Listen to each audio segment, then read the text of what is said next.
আমি হিন্দুর বাচ্চা হয়ে কোরআন হাদিস থেকে আলোচনা করব, হিন্দুর বাচ্চা মুসলমান হয়ে কোরআন হাদিস থেকে আলোচনা করব, আর আপনি মুসলমানের সন্তান হয়ে দূরে দাঁড়িয়ে বসে থাকবেন, এটা কখনো মানায় না। আমি যখন ইসলাম গ্রহণ করি 1990 সালে, ইসলাম গ্রহণ করার পরে আমি তবলিগে 3 চিল্লা দেওয়ার জন্য বের হই। প্রথম চিল্লায় আপনাদের পার্শ্ববর্তী জেলা দিনাজপুর বিরামপুর থানায় আমার সফর পড়ে। দ্বিতীয় চিল্লায় আমার সফর পড়ে আপনাদের পার্শ্ববর্তী জেলায় নওগাঁর আত্রাই থানাইতে আমার সফর পড়ে। আর তৃতীয় চিল্লায় সফর পড়ে যায় চাঁদপুর ডিস্ট্রিক্ট ফরিদগঞ্জ থানা।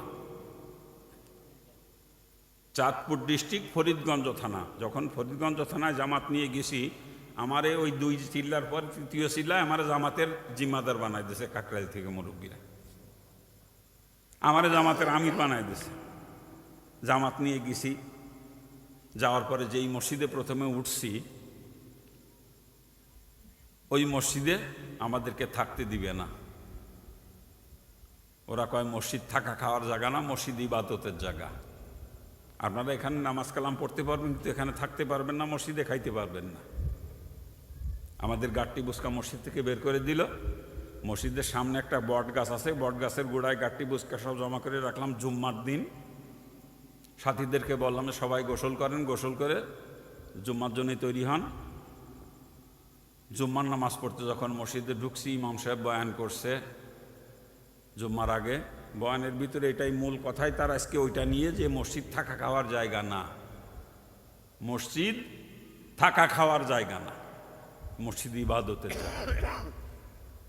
এইটার উপরেই বেশি আলোচনা করছে খতিব সাহেব।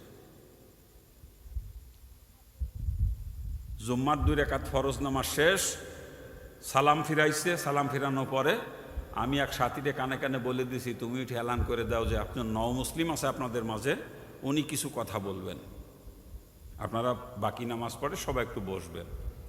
যখন বলছে যে নও মুসলিম আছে, মুসলিমদের ভিতরে একটা আগ্রহ আকর্ষণ শোনার জন্য, কি কয় একজন নও মুসলিম। তা নামাজ শেষ করার পরে সবাই, অধিকাংশ লোকই বসে গেছে, অল্প কিছু মানুষ বাইরে গেছে, অধিকাংশ লোকই বসে গেছে। আমি মিম্বরের পাশে দাঁড়ায় করে আলোচনা শুরু করছি আল্লাহর নাম নিয়ে। ওই দিন আমি আলোচনা করছি এইটা নিয়েই, মুসলমান খায় না, মুসলমান ঘুমায় না, মুসলমান করে ইবাদত। এইটার উপরে আলোচনা, এই আয়াতের উপরে, ওমা খলাকতুল জিন্না ওয়াল ইনসা ইল্লা লিয়াবুদুন। আল্লাহ পাক সৃষ্টি করছে একমাত্র ইবাদতের জন্য। আপনাদের ইমাম সাহেব খায়, আপনাদের ইমাম সাহেব ঘুমায়, আপনাদের ইমাম সাহেব অরিপদ মার্কা, আপনাদের ইমাম সাহেব বুশ মার্কা, আপনাদের ইমাম সাহেব হায়ান জানোয়ার মার্কা, ও মানুষ মুসলমান মার্কা না। কারণ মুসলমান খায়ও না, মুসলমান ঘুমায়ও না, মুসলমান করে ইবাদত। আর আল্লাহ পাক সৃষ্টি করছে একমাত্র ইবাদত জন্য, খানা খাওয়ার জন্য না, ঘুমানোর জন্য না। আমরা মুসলমান, আমরা খানাও খাই না, আমরা ঘুমাইও না, আমরা করি ইবাদত। আর মুসলমানের খানা খাওয়া ইবাদত, মুসলমানের ঘুম ইবাদত। এইটার উপরে আলোচনা করছি প্রায় 2 ঘন্টা 2.5 ঘন্টা, শুনছে এলাকার মানুষ বসে।